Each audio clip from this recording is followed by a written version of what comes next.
So let me set the scene for you. Between 2009 and 2018, something really strange happened. Not just once, but twice.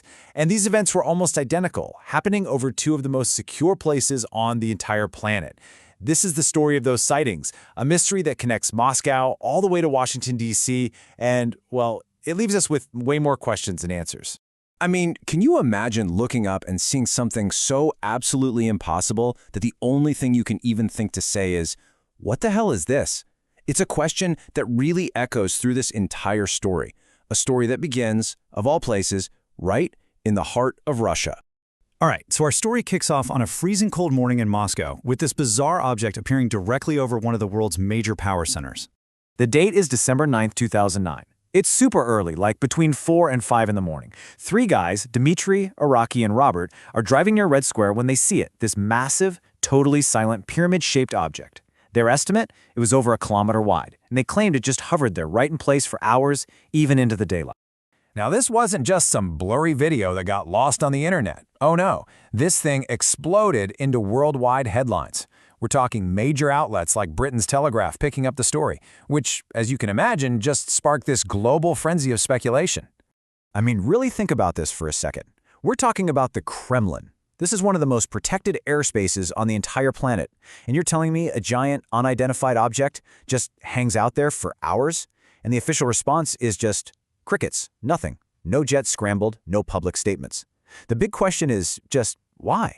Okay, so as weird as the Kremlin incident was, it turns out it didn't happen in a vacuum. The source material we're looking at here suggests that to really get the full picture, we've got to widen the lens a bit, because two other major things happened at almost the exact same time. Okay, check out this incredibly tight timeline. It's almost unbelievable. In the early morning on December 9th, you've got the pyramid over Moscow. Then, at the very same time, this perfect glowing spiral just lights up the sky over Norway. And then, just one day later, who's in that exact same country? President Obama accepting his Nobel Peace Prize. So, about that spiral, there actually was an official explanation. Russia eventually came out and admitted it was a failed Bulava ballistic missile test. But for a lot of people looking into this, that official story didn't clear things up. It actually just deepened the mystery, because now you have a direct link between this weird light show and Russian military activity. And then, the next day, Obama gives his speech. And, it wasn't your standard thank you for the award kind of thing. It was this really powerful meditation on war and peace, and he was warning about future conflicts. And when you think about everything that happened in the 24 hours before, well, those themes are pretty hard to ignore. And this right here, this is the core theory from the source material. It's asking, are these three things, a pyramid over a military superpower, a failed missile launch, and a major speech on peace, are they really just random? Or could they be part of some intentionally connected symbolic message? So for almost a decade, the story just goes quiet. Nothing. And then, with almost bizarre precision, the whole thing happens again. But this time, we're not in Moscow. We're in Washington, D.C., and the object is seen hovering right near the headquarters of the other global military superpower, the Pentagon.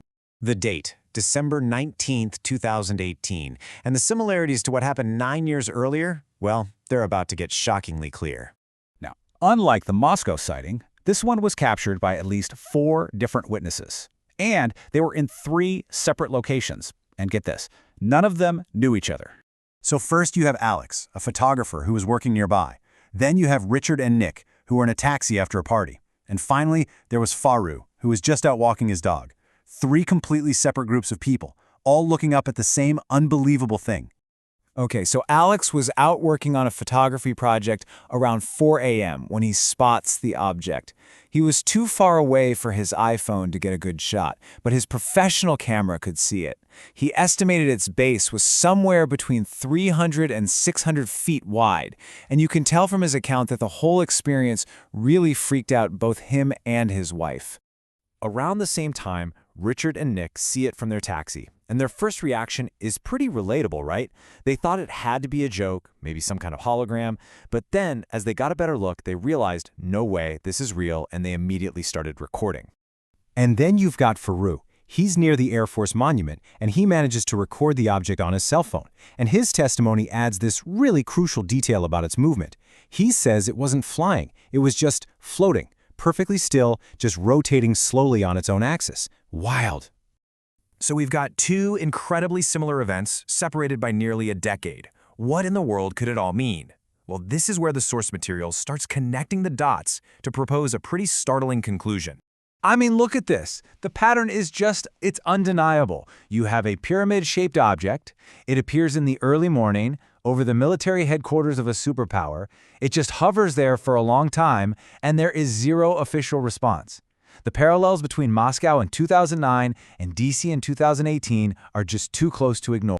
So, you gotta ask, why the Kremlin and the Pentagon specifically? Well, it's pretty simple when you think about it. Russia and the United States are the two countries with, by a huge margin, the world's largest nuclear arsenals.